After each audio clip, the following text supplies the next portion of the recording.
तो अब हम लोग करेंगे ट्रिग्नोमेट्री के क्वेश्चंस। हमारे सामने दिया गया है किस तरीके से कि एक फंक्शन cot x जिसकी वैल्यू क्या है 3/4 बताता है कि x जो इसका एंगल है लाई करता है थर्ड क्वाड्रेंट में। हमें पता है थर्ड क्वाड्रेंट में tan और cot पॉजिटिव होता है, दैट्स व्हाई यहां cot की वैल्यू पॉजिटिव है। अगर यहां कोई और फंक्शन होता तो वो नेगेटिव होता, सिर्फ tan और cot पॉजिटिव हो सकते हैं क्योंकि क्वाड्रेंट थर्ड है। तो अब इसके बाकी के अदर ट्रिग्नोमेट्रिक फंक्शंस अगर हम यहां रखते हैं तो किस तरीके से करेंगे और कैसे उन्हें फाइंड करेंगे, चलिए सीखते हैं। तो आप लोगों को एक छोटी सी बात याद करनी पड़ेगी। याद होगा पंडित बद्री प्रसाद हर बोले। हमारे पास इस तरीके से एक जुमला हुआ करता था जो कहता था पंडित बद्री प्रसाद हर हर बोले। हकीकत में ये क्या होता था, परपेंडिकुलर अपॉन में हाइपोटेन्यूज, बेस अपॉन में हाइपोटेन्यूज, परपेंडिकुलर अपॉन में बेस। किस तरीके से, पहला साइन होता है, दूसरा कॉस, तीसरा टेन। और याद रखिएगा हमेशा इनके साथ इनके एंगल्स जरूर लगते हैं क्योंकि विदाउट एंगल्स ये सिर्फ एक इंग्लिश वर्ड है ना कि मैथमेटिक्स। तो हमने देखा साइन कॉस टेन की हमारे पास वैल्यूज आ चुकी हैं और हमें पता है इन्हीं के फ्रेंड्स, साइन का फ्रेंड कौन होता है, कोसेक। वो इसका रेसिप्रोकल होगा, मतलब p बाय h का उल्टा h बाय p। इसी तरीके से कॉस का फ्रेंड सेक, इसका उल्टा होगा b बाय h की जगह h बाय b। इसी तरीके से टेन का उल्टा कॉट, टेन का फ्रेंड कौन, कॉट, और उसका उल्टा कर देंगे तो b बाय p। मतलब इनके रेसिप्रोकल्स होते हैं। साइन थीटा का reciprocal cosec theta, cos theta का रेसिप्रोकल सेक थीटा और टेन थीटा का रेसिप्रोकल कॉट थीटा, इसलिए इनको उल्टा कर दिया गया। अब हम देखेंगे हमारे पास वैल्यूज आ चुकी हैं जिसमें कॉट थीटा की वैल्यू है b बाय p। तो हमारे पास कॉट थीटा में b अपॉन p गिवन होगा। अगर हमारे पास b 3 है और p 4, मतलब b बेस 3 है, p परपेंडिकुलर 4। तो हमने हाइपोटेन्यूज h की वैल्यू निकालने आती है, बचपन में हमने सीखी थी कि perpendicular square plus base square equals to hypotenuse square. मतलब अगर आप दोनों के स्क्वायर को, परपेंडिकुलर और बेस के स्क्वायर को जोड़ते हो तो आपके पास हाइपोटेन्यूज का स्क्वायर आ जाता है। तो हमने यहां देखा परपेंडिकुलर का स्क्वायर और बेस का स्क्वायर, हम इन दोनों स्क्वायर्स को जोड़ देंगे। परपेंडिकुलर का स्क्वायर 4, 4 का स्क्वायर 16, 16 प्लस 3 का स्क्वायर 9, 25, 25 किसका स्क्वायर होता है, 5 का। इसका मतलब हमें h मिल चुका है, हमारा h कितना है, 5। तो अब हम बाकी की जो ट्रिग्नोमेट्रिक फंक्शंस की वैल्यूज हैं उन्हें निकाल लेते हैं। तो चलिए शुरू करते हैं इनको फाइंड करना। हमने क्या किया, सबसे पहले साइन निकाला। साइन x हमारे पास कितना होगा स्टूडेंट्स, p बाय h। हमें पता है p यहां पर कौन सा है, ये वाला p है और ये वाला b है, b अपॉन p। कॉट हमें यही बताता है और h हमने निकाल लिया है कितना, 5। तो हम क्या कहेंगे, p अपॉन h, 4 अपॉन 5। मैं आपको यहां एक बात बता दूं कि x लाई करता है थर्ड क्वाड्रेंट में, जिसकी वजह से cot और tan पॉजिटिव होंगे, बट साइन क्या होगा, नेगेटिव होगा क्योंकि साइन का क्वाड्रेंट थर्ड नहीं है। इसी के साथ cos x अगर मैं निकालता हूं तो क्या हो जाएगा स्टूडेंट्स, b बाय h, मतलब b कितना है यहां पर 3 और h हमें पता है कितना है हमारे पास 5, और साइन किस चीज का, नेगेटिव का। इसी तरीके से मैं जब 10 निकालता हूं तो कैसे निकलेगा, हमारे पास 10x आ जाएगा, रेसिप्रोकल ऑफ cot x, मतलब 3/4 का 4/3 हम ऐसे भी सोच सकते हैं। और हमें पता है p बाय b, तो p हमारे पास 4 है और b हमारे पास 3। अब हमारे पास 3 ट्रिग्नोमेट्रिक फंक्शंस आ चुके हैं, 2 और रहते हैं स्टूडेंट्स। पहला है कोसेक x और दूसरा है सेक x। हमने कोसेक को लिखा जो कि साइन का ऑपोजिट है, साइन का रेसिप्रोकल है, 4/5 का 5/4, और यहां नेगेटिव साइन। इसी तरीके से सेक कॉस का रेसिप्रोकल होगा, मतलब 5/3, और साइन इसका भी क्या रहेगा, नेगेटिव। तो हमारे पास बाकी के अदर 5 ट्रिग्नोमेट्रिक फंक्शंस आ चुके हैं। आगे चलते हैं अब हम लोग अगले क्वेश्चंस की तरफ। देखते हैं अब हमारे इस वाले क्वेश्चन को। हमसे क्या कहता है यहां पर कि साइन 765 डिग्री की वैल्यू बताइए। स्टूडेंट्स, मैंने आप लोगों को जब क्वाड्रेंट सिस्टम पढ़ाया था उससे पहले एक बात बताई थी कि एंगल जो है 360 डिग्री से भी अबव जा सकता है, बस उसे एक और राउंड की जरूरत होती है। तो आइए इसको जानते हैं। एग्जैक्टली 765 डिग्री नहीं है, बल्कि कौन सा एंगल है। अगर मैं बात करूं, मैंने यहां पर इनिशियल लाइन बनाई, मैंने यहां से क्या किया, एक एंगल बनाया, ये कितने का हुआ, 360 डिग्री का। अब इस 360 डिग्री में एक और मैंने सर्कल बनाया, अब ये कितने का हुआ, 720 डिग्री का, और ये 720 से हल्का सा ऊपर है, मतलब 720 से कितना ऊपर है ये, 45। बिल्कुल सही। तो हमने क्या किया, 45 डिग्री यहां बनाया और इस तरीके से टर्मिनल लाइन खींच दी अपनी। तो इनिशियल लाइन से टर्मिनल लाइन बनी। इसका मतलब हमारा जो 765 डिग्री का एंगल था वो एग्जैक्टली 765 का ना होकर के दो टुकड़ों में बटा हुआ है। किस तरीके से, 360 प्लस 360, और फिर इसके अंदर एक एंगल और जोड़ा गया है जो कि कितना है, 45। मतलब 360 वैल्यू का कोई यूज नहीं है इसके अंदर, क्योंकि वो तो जस्ट राउंड के लिए है। एग्जैक्टली वैल्यू हमारे पास कितनी आ चुकी है, 45 डिग्री।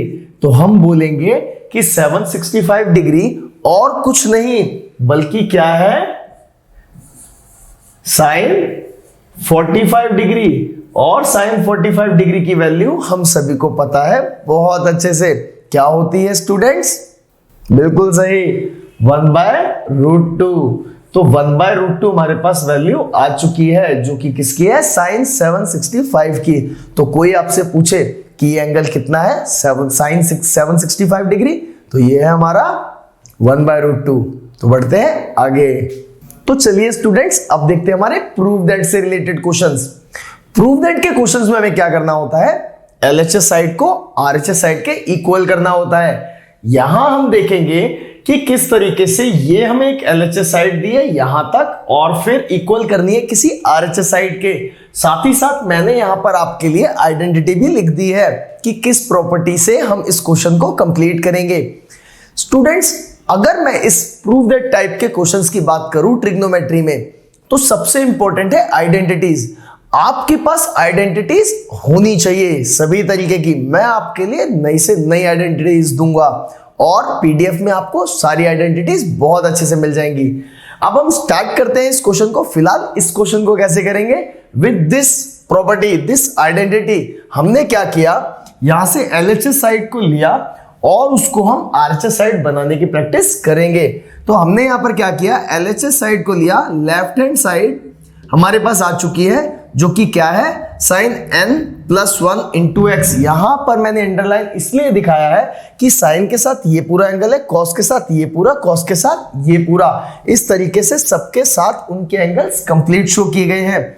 हमने यहां पर क्या किया, साइन के साथ इस वैल्यू को अंदर मल्टीप्लाई कर दिया। एक्स ये जो बाहर है ब्रैकेट के अंदर डाल देता हूं मैं इसे, मैंने इसे किया nx plus x.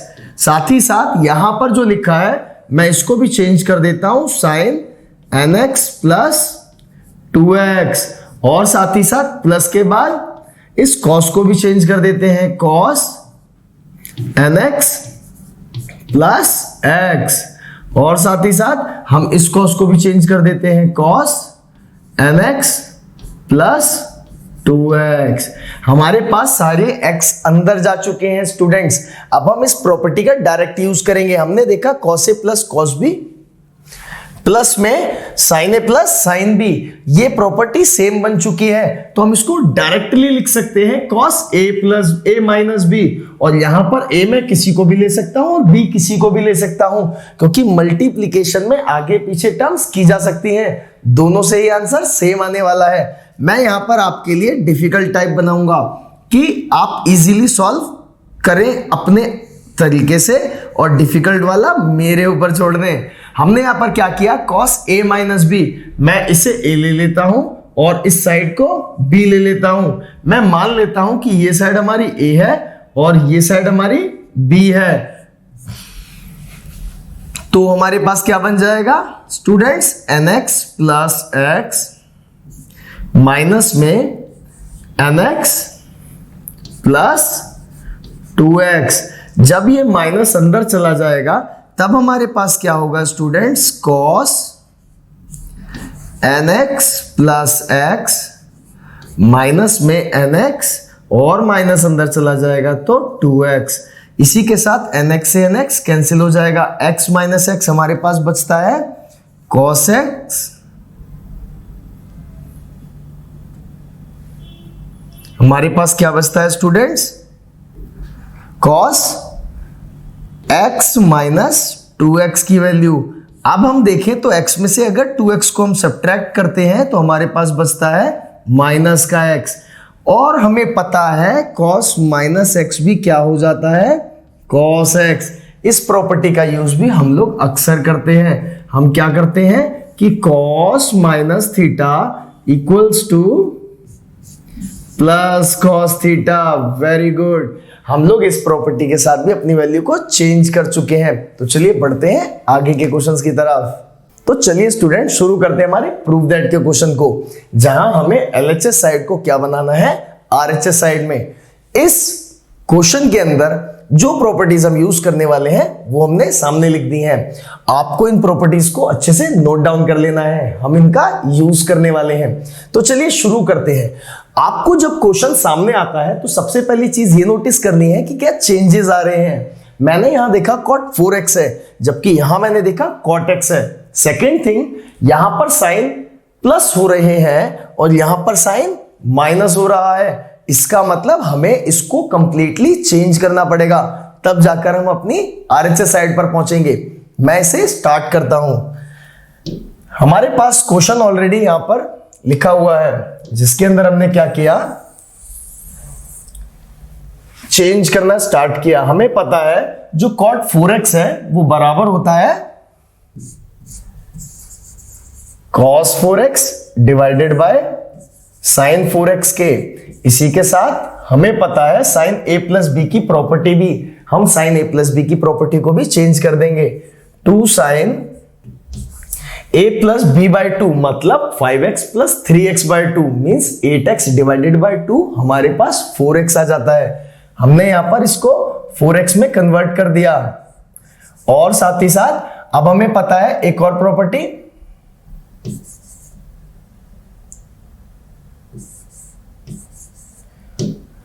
cos a minus b by 2 means 5x minus 3x by 2 जो कि होता है 2x बाई 2। अगर 2 से 2 काट दिया जाए तो हमारे पास सिर्फ बचता है x। इसी के साथ आप लोग देखेंगे यहां sin x से sin 4x कट चुका है, हमारे पास क्या बचा है cos 4x मल्टीप्लाई में 2 मल्टीप्लाई में cos x। फ्रेंड्स स्टूडेंट्स, हम लोगों ने एक चीज नोटिस की यहां पर कि हमें क्या चाहिए था cot x। cot x कैसे बन सकता है, हमने प्रॉपर्टी देखी थी cos x divide by sin x से। हमारे पास एक cos x तो आ चुका है पर डिवाइड में sin x नहीं है, तो हम क्या करेंगे यहां पर अपना sin x लाएंगे। मैंने यहां पर डिवाइड कर दिया sin x से और मल्टीप्लाई भी कर दिया sin x से। इसके साथ क्या हुआ आगे हम देखेंगे कि हमने इसको कन्वर्ट किया है cos by sin cot x में, और साथ ही साथ ब्रैकेट में मैं लिखूंगा 2 cos 4x multiply by sin x। अब ये जो प्रॉपर्टी बन चुकी है ये थर्ड प्रॉपर्टी के यूज का टाइम है, जो थी 2 cos a sin b। इसको कैसे लिख सकते हैं हम लोग कि cot x और अंदर क्या होगा sin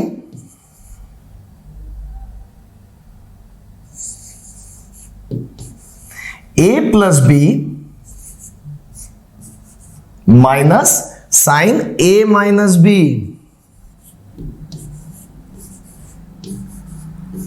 हम देख पाएंगे जो हमें RHS चाहिए था हमने उसे प्रूव कर दिया है, हमारी left hand side RHS side में बदल चुकी है। तो चलते हैं अगले क्वेश्चंस की तरफ।